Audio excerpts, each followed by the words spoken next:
제가 섬기는 우리 새샘교회가 부흥하는 교회, 성령 충만한 교회가 되기를 열망합니다. 하나님의 거룩한 성령께서 온 교회 안에 자유롭게 운행하는 교회, 목회자인 저와 우리 사역자들이 성령 충만해서 하나님의 일을 능력 있게 섬겨드리는 교회, 그리고 모든 성도들이 성령 충만해서 하나님을 섬길 때 기쁨과 능력으로 섬기는 교회, 하나님의 성령의 능력이 충만해져서 뜨거운 열정으로 복음을 전해서 많은 영혼을 구원하는 교회, 주님의 말씀대로 성령의 능력을 받아서 예루살렘과 온 유대와 사마리아와 땅 끝까지 이르러 복음을 전하는 하나님의 교회가 되기를 열망합니다. 또 교회 안에 성령의 능력이 충만하고 왕성해져서 병든 자가 일어나고 귀신들이 쫓겨나가고 또 바나바처럼 성령과 믿음이 충만한 하나님의 거룩한 일꾼들이 교회 안에 가득 넘쳐나기를 열망합니다. 여러분들이 이 일을 위해서 늘 기도해 주시기를 주의 이름으로 부탁드립니다. 성령의 충만함은 목회자는 물론 받아야 되지만 모든 성도들도 다 함께 성령의 충만함을 힘입어야 하나님의 거룩한 교회가 날마다 부흥할 수가 있습니다. 그 이유는 성령의 충만을 받아야 우리가 하나님의 자녀로서의 권세를 행할 수 있기 때문입니다. 성령의 충만함을 받아야 성령의 능력으로 죄와 세상과 마귀와 싸워서 이길 수 있기 때문입니다. 성령의 충만함을 받아야 담대하게 복음을 증거할 수 있기 때문입니다. 성령 충만해야 그 심령 속에 하나님의 은혜와 평강과 축복이 나타날 수 있기 때문입니다. 성령으로 충만하시기를 축복합니다. 성경을 보면 하나님의 일을 하는 사람들은 누구나가 다 성령의 충만함을 입었다고 하는 걸 알 수가 있습니다. 사도행전 2장에 보면 120명의 제자들이 기도하다가 성령의 충만함을 받아서 강하고 담대한 마음으로 복음을 증거하는 하나님의 일을 했지만 그들만이 아니라 초대교회에서 7명의 집사를 세울 때 제일 첫째 조건이 뭐냐 하면 성령과 지혜가 충만하고 그리고 칭찬을 듣는 사람이라고 기록되어 있습니다. 7명의 집사를 세울 때 똑똑한 사람, 학문이 높은 사람, 돈이 많은 사람, 교회를 오래 다닌 사람 이런 걸 고른 것이 아니라 그들이 하나님 앞에서 성령의 충만함을 받은 사람, 하나님의 성령을 통해서 지혜가 충만한 사람, 성령의 인격이 충만해서 모든 사람들에게 칭찬받는 사람들을 집사로 세웠다고 성경은 기록하고 있습니다. 7명의 집사 가운데 사도행전에 특별하게 나타나는 사람이 스데반 집사와 빌립 집사였습니다.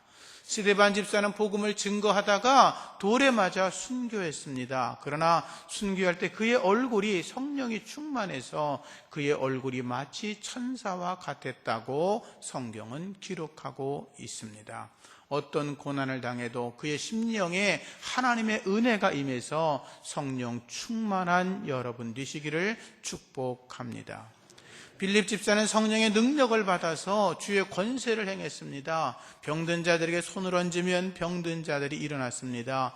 걷지 못하는 장애인이 빌립이 기도하니까 일어나 걷기 시작했고 중풍병자들이 그의 기도를 받으면서 중풍병이 치료가 되었고 귀신 들린 자들은 귀신이 쫓겨나가면서 해방되어지는 거룩한 은혜가 나타났습니다. 빌립 집사는 성령의 인도함을 받아 에티오피아 내시 간다게에게 복음을 전해서 이디오피아 전역이 복음화되어지는 거룩한 능력도 행한 하나님의 사람이었습니다. 그런데 그가 바로 집사였다라고 하는 것입니다.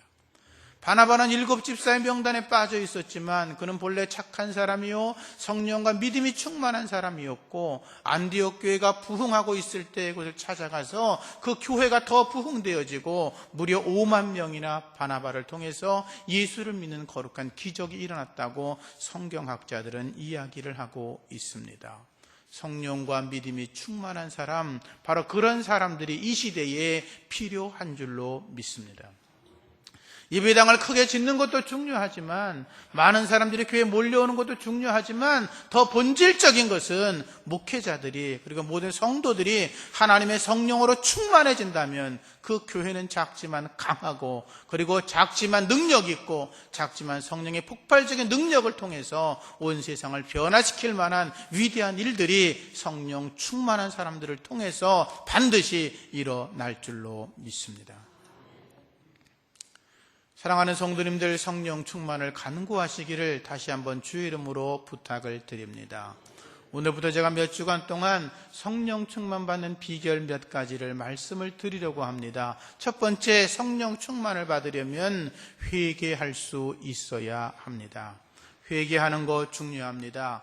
오늘 사도행전 2장 38절 말씀 보면 베드로의 설교를 듣다가 많은 사람들이 어떻게 하면 좋겠냐, 어찌할 거라며 가슴을 치면서 애통해하고 있을 때 베드로 사도가 그들을 향하여 말합니다. 너희가 회개하고 각각 예수의 이름으로 세례를 받고 죄 사함을 얻으라. 그리하면 성령을 선물로 받을 거라고 말씀하였습니다. 회개하라는 것입니다. 그리고 죄의 용서를 받으라고 하는 것입니다. 그리고 너희가 성령의 충만을 받아라 라고 말씀하고 있습니다. 회개하라고 하는 것은 베드로가 자신의 영적 경험을 통해서 지금 설교하고 있는 것입니다. 베드로는 예수님을 3번이나 모른다고 부인했다가 회개한 경험이 있는 하나님의 사람이었습니다. 어느 날 예수님께서 베드로를 불러 말씀하셨습니다. 시몬아, 지금 악한 마귀 사탄이 너를 밀가부르듯 하려고 너를 지금 하나님 앞에 고소하고 있다. 그런데 내가 너를 위하여 내 믿음이 떨어지지 않기 위해서 기도하고 있다고 말씀하셨습니다. 너는 돌이킨 후에 내 형제들을 굳게 하라고 권면의 말씀까지 이어서 하셨습니다. 그런데 베드로는 주님의 말씀을 들으면서 귀담아 듣지 않았습니다. 사탄이 나를 밀가부르듯 하려고 하나님께 청원을 하고 있다고? 주님의 나를 대신해서 기도하고 계신다고? 그 말씀에 집중해야 되는데 그는 그 말씀을 흘려들었습니다. 베드로가 이렇게 말합니다. 주님, 그 생각도 안 하고 있는 얘기 하지 마십시오. 저는 주님이 감옥에 갇히면 저도 감옥에 갈 수 있습니다. 주님께서 죽는 대로 가신다면 저도 죽을 수 있습니다. 제가 주님을 위해서라면 이 한 몸 다 바쳐서 충성할 수 있다고 그렇게 이야기를 합니다. 그러나 예수님께서 베드로의 말을 듣고 이렇게 말씀하십니다. 오늘 내가 다 굴기 전에 3번 나를 부인할 거다라고 말씀하셨습니다. 그리고 예수님은 겟세마네 동산에 올라가 기도하셨습니다. 기도하시기 전에 베드로와 야고보와 요한을 가까운 곳에 두고 기도하라고 말씀하셨습니다. 그리고 그들에게 말씀하십니다. 너희들 유혹을 빠지지 않게 기도해라. 시험에 빠지지 않도록 기도하라고 주께서 말씀하셨습니다. 그러나 그 베드로를 포함한 3명의 제자들은 마음은 원이지만 육신이 너무 약해서 계속 졸다가 자다가 기도하지 못하고 있었습니다. 주님이 거듭 말씀하시기를 이제 졸지 말고 시험에 빠지지 말고 기도하라고 거듭 말씀하셨지만 그들은 끝까지 졸음을 이겨내지 못했습니다. 결국 기도에 동참하지 못했던 베드로는 시험에 빠졌습니다. 예수님께서 붙들려서 대제사장의 뜰로 끌려가고 계실 때 그때 베드로가 멀찍이 쫓아가다가 모닥불 주변에 서서 불을 쬐고 있었습니다. 그때 여자들이 이야기합니다. 너 보니까 예수와 함께 다녔지? 베드로가 말 같은 소리 하지도 마. 나 예수 쳐다본 적도 없어. 너 보니까 예수 다닌 거 분명하지? 저주하면서 베드로가 아니라고 이야기합니다. 너 말하는 거 보니까 사투리 보니까 갈릴리 사투리인데 네가 여기 있을 턱이 없잖아. 너 예수랑 같이 있는 거 내가 분명히 봤어. 그때 베드로가 말합니다. 저주하면서 뭐라고 말하냐면 나는 예수를 알지 못한다고 맹세했다고 기록하고 있습니다. 베드로는 말한 겁니다. 나 예수 몰라. 내가 예수를 안다면 내 손에 장을 지져. 내가 죽어도 좋아. 이렇게 말을 했다는 거죠. 그 말이 떨어지긴 무섭게 주께서 말씀하신 대로 새벽닭이 울었고 그리고 베드로는 닭울음 소리를 듣자마자 밖으로 뛰쳐나가서 통곡하며 회개했다고 성경은 기록하고 있습니다. 베드로는 예수님을 부인했다가 회개한 경험이 있었습니다. 죄를 짓고 있을 때 마음이 무거웠습니다. 죄를 짓고 있을 때 견딜 수 없는 괴로움이 있었습니다. 죄를 짓고 있을 때 내가 주님과 떨어져서 도저히 살아갈 수 없다는 그런 영적 느낌이 있었는데, 통곡하며 회개하고 나니까 마음이 시원해지고 마음이 유쾌해지고 주의 평강이 다시 찾아오는 것을 베드로는 경험을 했던 것입니다. 예수님을 3번이나 모른다고 부인했던 베드로가 성령의 충만함을 받고 나서는 한 번도 주님을 부인하지 않습니다. 예수를 모른다고 말하지 않습니다. 그냥 입만 다물고 있는 게 아니라 베드로는 성령 충만 받은 다음부터 오직 예수 그리스도만을 자랑합니다. 십자가만 자랑합니다. 예수의 부활을 증거합니다. 그러다가 그는 붙들려서 마지막에 십자가에 거꾸로 매달려 죽는 순교의 영광의 자리에 들어갈 수가 있었습니다. 사랑하는 성도님들, 회개함으로 성령의 충만을 얻으시기를 축복합니다. 예수님께서 승천하시면서 말씀하셨죠. 너희는 예루살렘을 떠나지 마라. 아버지께서 약속하신 것을 기다려라. 너희가 성령을 받으면 권능을 받고 예루살렘과 온 유다와 사마리아와 땅 끝까지 이르러서 내 증인이 될 거라고 말씀을 하셨습니다. 베드로는 그 말을 듣고 성령을 받으려고 기다렸습니다. 예루살렘에 머물렀습니다. 마가의 다락방에서 하나님 앞에 힘써서 제자들과 더불어 기도했습니다. 기도하다가 성령의 권능을 받습니다. 여러분, 기도하다가 성령의 권능 받으시기를 축복합니다. 권능이라는 말은 듀나미스라는 말인데 다이나마이트라는 것입니다. 성령의 폭탄이라는 것입니다. 폭탄이 터지면 강력한 능력을 일으키는 것처럼, 조그마한 다이나마이트가 터지면 큰 암석이 터지고 깨지는 것처럼 여러분 속에서 하나님의 성령의 능력이 폭발할 수 있기를 축복합니다. 다이나마이트가 터지지 않으면 아무것도 능력을 쓸 수 없지만, 성령이 내 안에 가만히 거하고 계시면 아무 일도 할 수 없지만, 내 안에서 하나님의 성령의 권능과 능력이 폭발하게 되면 능력 있는 하나님의 사람이 될 줄로 믿습니다. 성령의 폭탄이 터져야 되는 것입니다. 회개하는 자에게 성령의 권능이 나타나는 것입니다. 성령의 폭탄이 터지면 죄인이 변해서 의인이 되는 것입니다. 악의 병기로 쓰이던 자, 불의의 병기로 쓰이던 자가 의의 병기가 돼서 하나님의 거룩한 도구로 쓰임받게 되는 것입니다. 회개한다고 하는 것은 죄를 슬퍼하는 것입니다. 죄에 대해서 애통해하는 것입니다. 여러분, 어떤 죄를 짓고 나면 그 죄에 대해서 내가 죄 진 것 때문에 가슴 아파하고 있습니까? 그 가슴 아파하면서 하나님 앞에, 하나님 내가 정말로 죄인이었다고 통곡하며 회개한 경험이 있습니까? 그런 은혜가 날마다 있어지기를 축복합니다. 회개는 마음을 새롭게 해서 하나님께 돌아가는 것입니다. 죄악된 세상에 머물러 있는 것이 아니라, 거기 머물러서 내가 죄를 짓지 않겠다고 가만히 서 있는 것이 아니라, 내가 나의 삶을 돌이켜서 하나님에게로 달려가는 것입니다. 하나님의 뜻대로 살아가는 것입니다. 이제 주님밖에 없습니다. 오직 주님의 뜻대로만 살겠다고 고백하고 그렇게 결단하고 살아가는 것, 이게 바로 회개인 것입니다. 하나님 앞에 여러분의 삶을 철저하게 맡기시고 역동적인 믿음의 사람이 될 수 있기를 예수 이름으로 축복합니다. 베드로가 죄에 대해서 통곡했던 것처럼 우리도 통곡할 수 있어야 됩니다.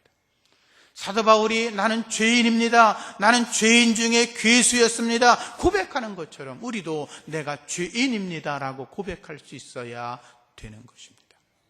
믿음은 내가 죄인이라고 하는 고백에서부터 시작되는 것입니다. 교회를 나온다고 신자가 아닙니다. 예배를 드린다고 성도가 아닙니다. 하나님 앞에 철저하게 나의 죄를 고백했을 때 그 순간부터 내가 하나님의 아들이 되고 하나님의 딸이 되는 것입니다. 예수의 십자가의 보혈의 은혜가 여러분의 삶 전체에, 여러분의 머리부터 발끝까지 십자가의 보혈의 은혜가 흠뻑 임하기를 축복합니다. 십자가의 보혈로 여러분의 죄가 다 씻음받기를 축원합니다.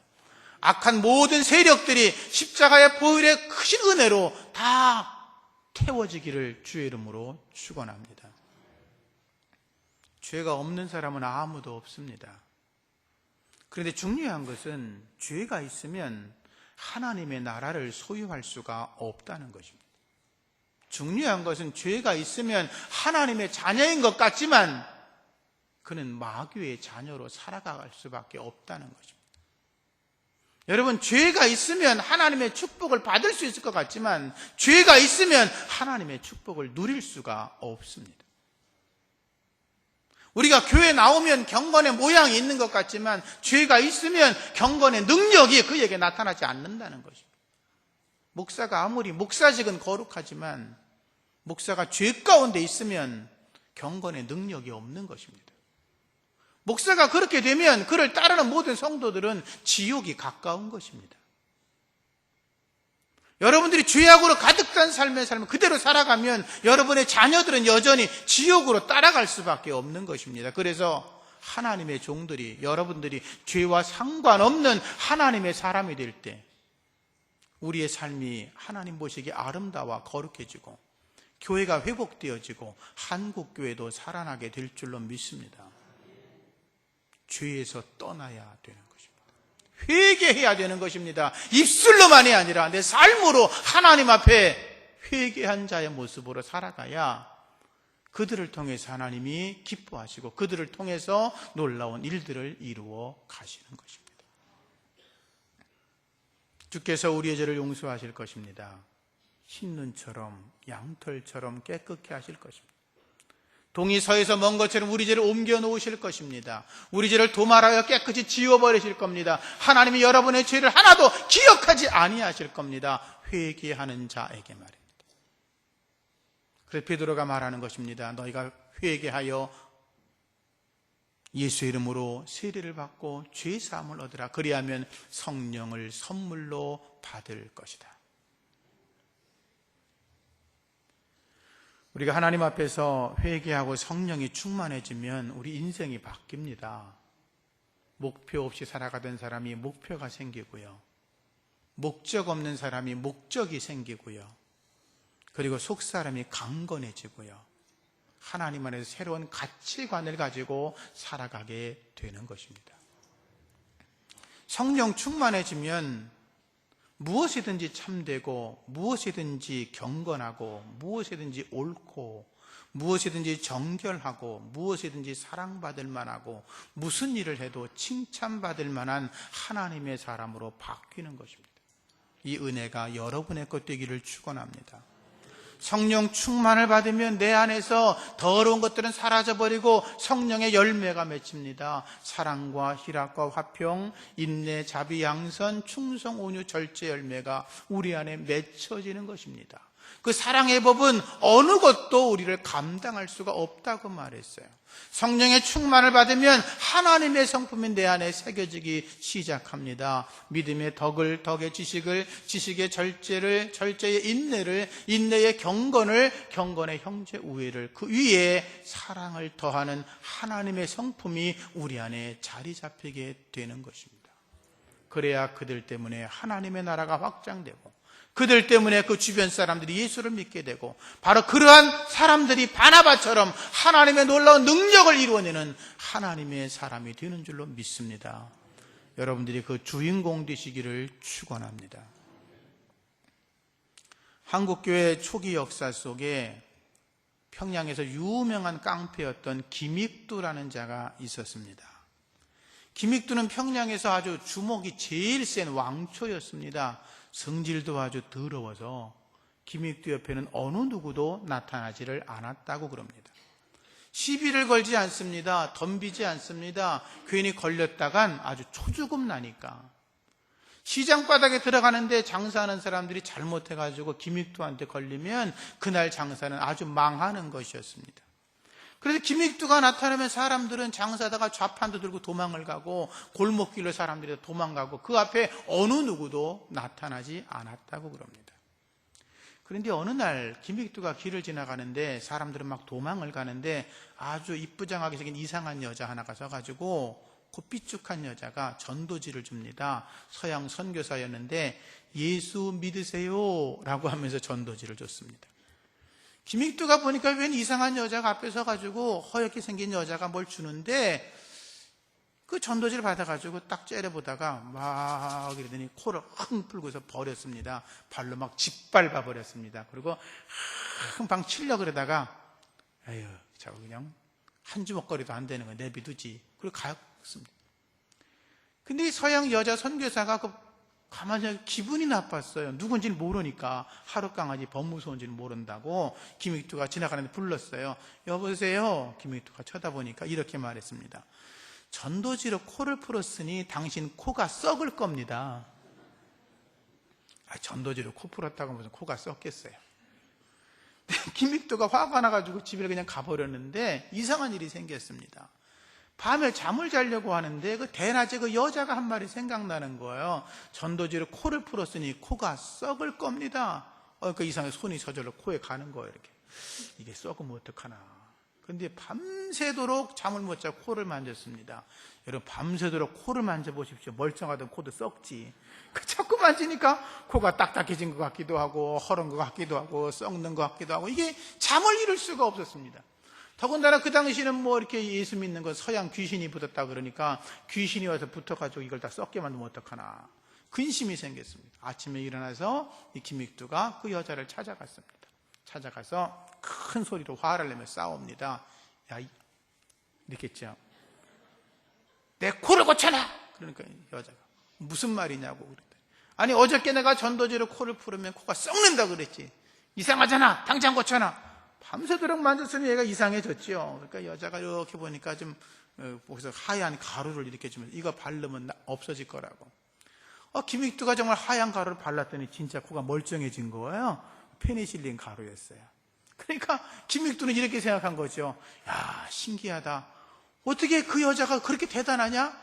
이 전도지를 코 풀어서 귀신이 여기 붙어가 썩는다더니 진짜 귀신이 붙었다가 또 뭐바로 그 여자가 한마디 하니까 귀신이 도망가서 코가 멀쩡해지고 야, 진짜 하나님이 있긴 있나 보다. 그래가지고 교회를 다니기 시작했습니다.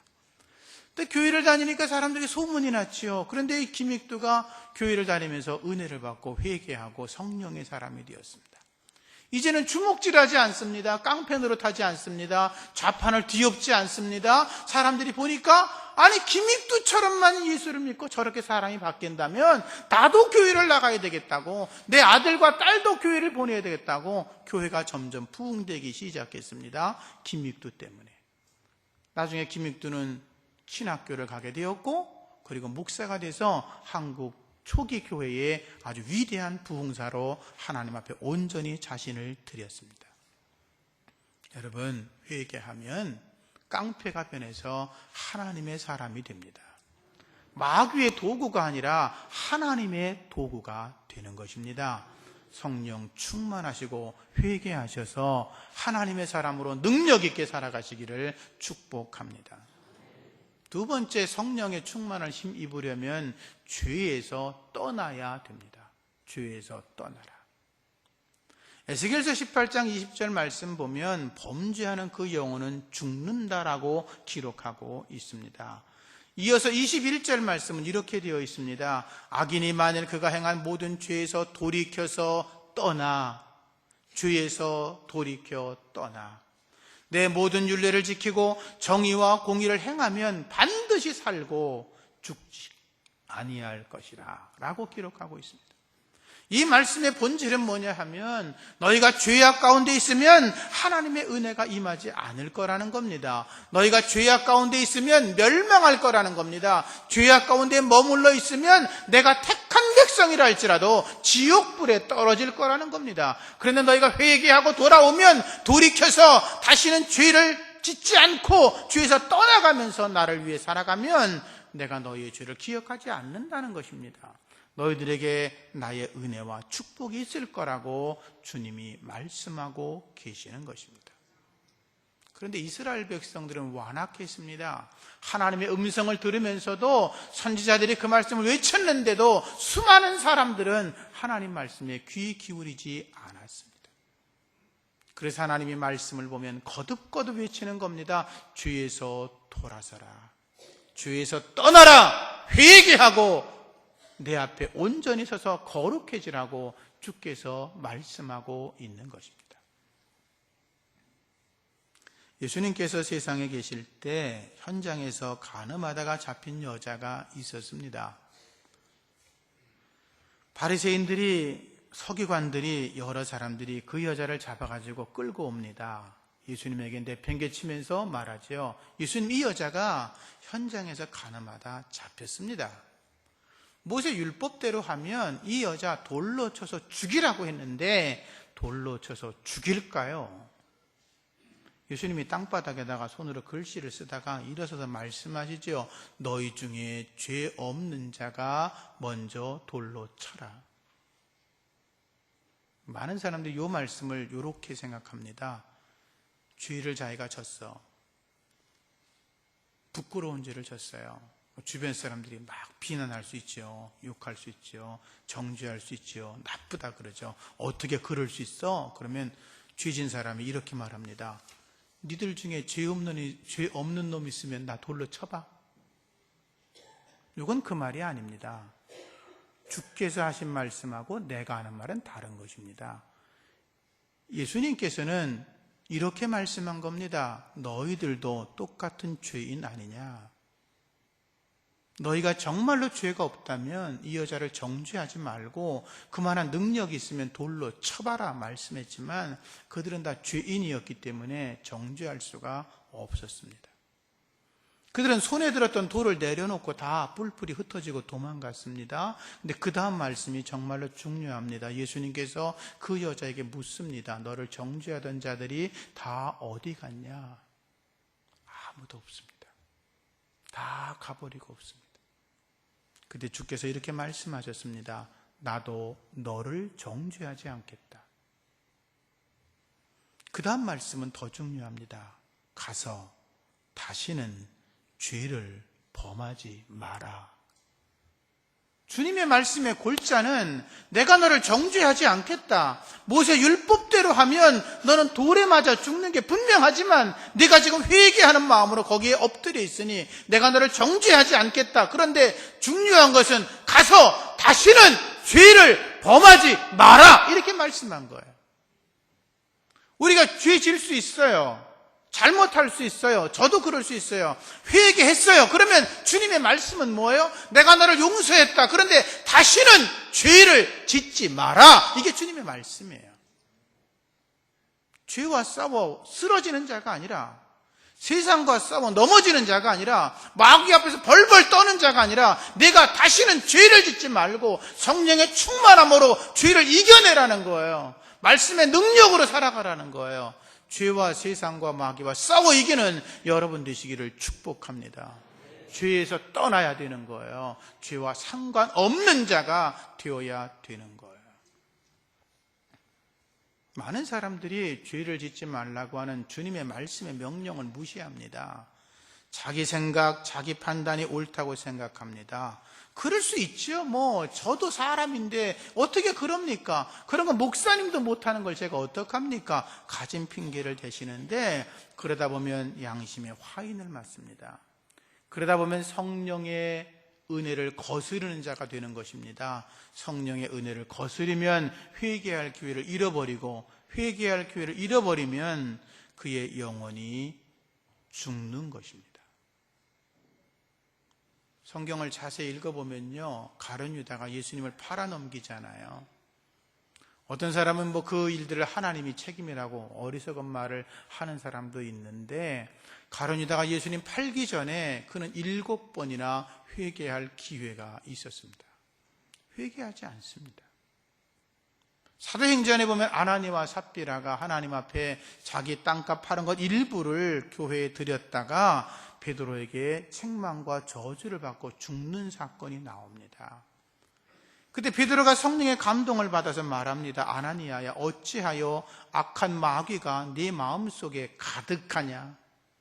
내가 성령을 속이고 땅값 일부를 감추었냐? 땅이 그대로 있을 때는 네 땅이 아니며 판 후에도 네 마음대로 할 수 없더냐? 이 일을 네 마음에 가지고 있냐? 네가 사람에게 거짓말한 것이 아니라 하나님에게 거짓말을 했다. 그렇게 말씀하고 있습니다. 아나니아가 땅을 팔았습니다.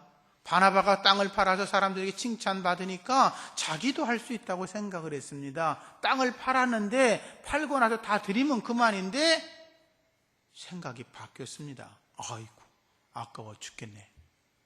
여러분, 11조 드리려니까 아까워 죽겠죠. 헌금하려니까 아까워 죽겠죠. 그러니까 이 아까웠습니다. 그냥 드리면 되는데, 그래서 자기 부인을 부릅니다. 서로 상의했습니다. 그래 여보, 어떻게 그걸 다 드려? 요만큼만 드리자. 그래가지고 일부를 드렸습니다. 분명히 성령께서 그들에게 말씀하셨던 걸 말합니다. 왜? 성령을 속였다 그랬거든요. 성령께서 거듭 말씀하십니다. 내가 하나님에게 약속했으면 다 드려야지. 감추는 건 하나님의 뜻이 아니야. 다 드려야 돼. 그때마다 아나니아와 삽비라가 거절합니다. 아니라고. 어떻게 내가 일부만 드려도 많은 걸 드렸지. 다른 사람들은 한 푼도 안 드리는데 내가 이만큼 드리면 잘하는 거지. 내가 괜찮아. 스스로 자기를 합리화시켰습니다. 하나님의 세미한 음성을 거절했던 것입니다. 결국 그는 성령을 무시하다가 하나님을 속이다가 생명을 잃고 말았던 것입니다. 사랑하는 성도님들, 주위에서 떠나시기를 주의 이름으로 축복합니다. 그래야 사는 것입니다. 에베소 5장 18절 말씀에 술 취하지 말라, 이는 방탕한 것이니 오직 성령의 충만을 받으라고 말씀하고 있습니다.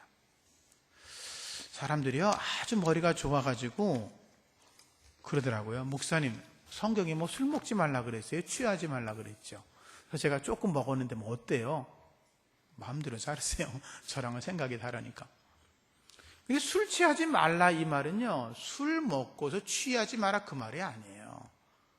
그 말은 뭐냐면 죄의 근원을 뿌리째 뽑아버리라 그런 말이에요. 여러분, 술을 먹으면 사람들이 자기 통제를 일반적으로 못해요. 술을 드시면 어떤 사람은 개처럼, 어떤 사람은 원숭이처럼, 어떤 사람은 사자처럼 이상해지잖아요. 그럼 무엇을 말하냐면 너희가 술 때문에 너희의 삶을 파괴하지 말라는 거예요. 정상적인 이성을 잃어버리지 말라는 거예요. 술을 먹게 되면 자기도 모르게 죄를 짓습니다. 욕하게 되고 싸우고 더러운 말을 하고 어떤 이는 폭력을 행하고 어떤 이는 음란해지고 방탕해지고 죄악의 구렁텅이에 빠져서 벗어나지 못하게 됩니다. 술 취한 사람끼리는 서로 자기들이 다 부끄러우니까 뭐 그럴 수도 있지 그러지만 하나님 앞에 절대로 경건한 것이 아닙니다. 그래서 술 취하지 마라. 그 말은 죄의 근원에서 떠나라는 것입니다. 오직 너희는 성령의 충만함으로 하나님 보시기에 아름다운 자가 되라고 우리에게 말씀하고 있는 것입니다. 기도할 때마다 성령의 은혜를 구하시기를 축복합니다. 마지막으로 하나님의 자녀가 된 우리는 우리의 마음밭을 갈아엎어야 됩니다. 우리의 마음속에는 악한 기운들, 죄악의 기운들, 마귀의 생각들 전부 다 없애버려야 됩니다. 미움, 다툼, 시기, 질투, 교만, 이기심, 험담, 비난, 수군수군거리는 거, 당을 짓는 거, 무리 짓는 거, 분쟁하는 거, 술 취하고 방탕하는 거, 우상을 숭배하고 주술 행하는 거, 점치는 거, 이런 모든 악한 것에서 떠나서 오직 하나님으로 새롭게 되기를 주의 이름으로 축복합니다. 우리 새샘교회가 성령으로 충만해야 될 줄로 믿습니다. 교회 안에 죄악의 뿌리를 내리지 못하게 하고 악한 마귀가 틈타지 못하게 하고 세상의 헛된 흐름들이 교회 안에 들어오지 못하도록 우리가 성령의 충만함으로 지켜내야 될 줄로 믿습니다. 기도하겠습니다. 하나님 아버지 감사합니다. 새샘교회를 사랑하시고 우리 모든 성도들에게 성령의 충만함을 허락하여 주시옵소서. 우리가 하나님 앞에 죄를 회개하며 악한 죄악에서 떠나게 하셔서 성령 충만을 구하게 함으로 하나님의 성령의 충만함을 받아 하나님 우리 자신의 영적인 삶이 부여해지고 우리의 심령이 부흥되어지며 우리들 때문에 가정과 교회가 부흥되어지고 또한 우리들 때문에 한국교회가 회복되어지고 부흥되어지는 놀라운 역사가 성령 충만을 간구하는 저들에게 있게 하여 주시옵소서. 예수님 이름으로 기도합니다. 아멘. 찬송가